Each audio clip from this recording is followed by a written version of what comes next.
Welcome to our podcast. Today we're diving into the fascinating world of senolytics and the fight against zombie cells. Let's jump right in.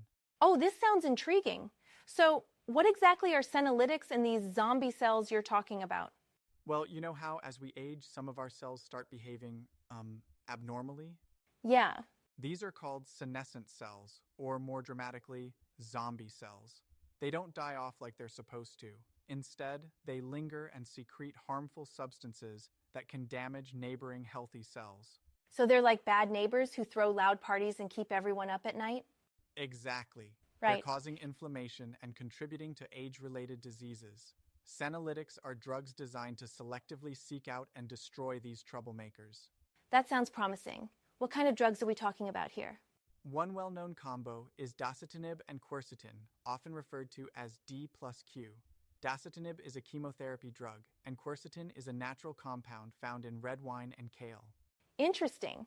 Together, they seem to target and eliminate these senescent cells. Wait, but dasatinib is a heavy-duty drug with serious side effects, right? Yes, that's a major concern. Yeah. It can cause issues like low blood cell counts and bleeding problems. That's why experts are urging caution and emphasizing that people shouldn't self-medicate with these drugs yet. Makes sense. So, are there any clinical trials happening to test these senolytics? Absolutely. There are over 20 phase 1 and 2 clinical trials underway, testing a variety of senolytic drugs on conditions ranging from Alzheimer's disease to osteoarthritis. Wow. The idea is to see if by eliminating these senescent cells, we can improve health outcomes in age-related diseases. That's exciting, but are there any results yet? Some early studies show promise. For instance, in animal models, the D plus Q combo improved physical function and reduced senescent cell burden. But in humans, we're still waiting on comprehensive results. Right. It's important to note that previous anti-aging therapies, like resveratrol and young blood transfusions, looked good in early studies but didn't pan out in clinical trials. So we should be cautiously optimistic then? Exactly. There's Yeah. potential here, but we need to ensure these treatments are safe and effective. Rushing into it could lead to unforeseen consequences. Speaking of consequences, could targeting senescent cells have negative effects? I mean, do they serve any beneficial purpose? Great question. Yes, senescent cells aren't all bad. They play roles in wound healing and preventing the spread of cancer cells. So, completely wiping them out could interfere with these important processes. I see. It's like getting rid of all bacteria in our bodies, even the good ones.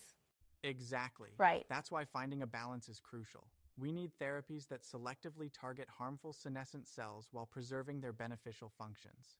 That makes sense. So, what's the market looking like for these senolytic drugs? It's booming. The senolytic drugs market is expected to reach around $668 million by 2033, growing at a CAGR of 35.8% from 2024 to 2033. That's impressive. What's driving this growth? Several factors: an aging global population, increased investment in biotech research, and a rising prevalence of age-related diseases are all contributing. Companies and investors see a huge opportunity here. But with all this investment, are we at risk of overhyping senolytics before they're proven effective? That's a valid concern. There's Yeah. definitely excitement, but it's essential to base expectations on solid clinical evidence. The field needs rigorous studies to ensure these drugs deliver on their promises without unacceptable risks. Exactly. We don't want to repeat past mistakes where treatments didn't live up to the hype. Right. Plus, regulatory bodies like the FDA are cautious. They require extensive clinical data before approving new therapies, especially ones targeting aging, which is complex and multifaceted. Definitely. Are there any other players in the market we should keep an eye on? Yes, companies like Unity Biotechnology, Clera Biotech, and Sierra Oncology are all developing senolytic therapies. Even big pharma companies like Novartis are getting involved. That's good to know. So, with so much happening, what can individuals do now to promote healthy aging? Well, while we wait for more data on senolytics, the best approach remains the tried and true methods: a balanced diet, regular exercise, adequate sleep, and avoiding harmful habits like smoking. For sure. It's amazing how those basics are still so important.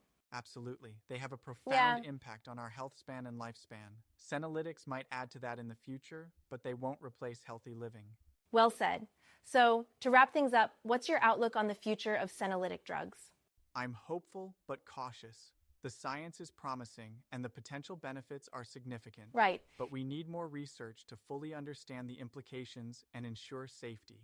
Agreed. It's definitely an exciting field to watch. Thanks for shedding light on this topic. My pleasure. Always happy to chat about cutting-edge science. Absolutely. Looking forward to our next discussion. Same here. Until next time.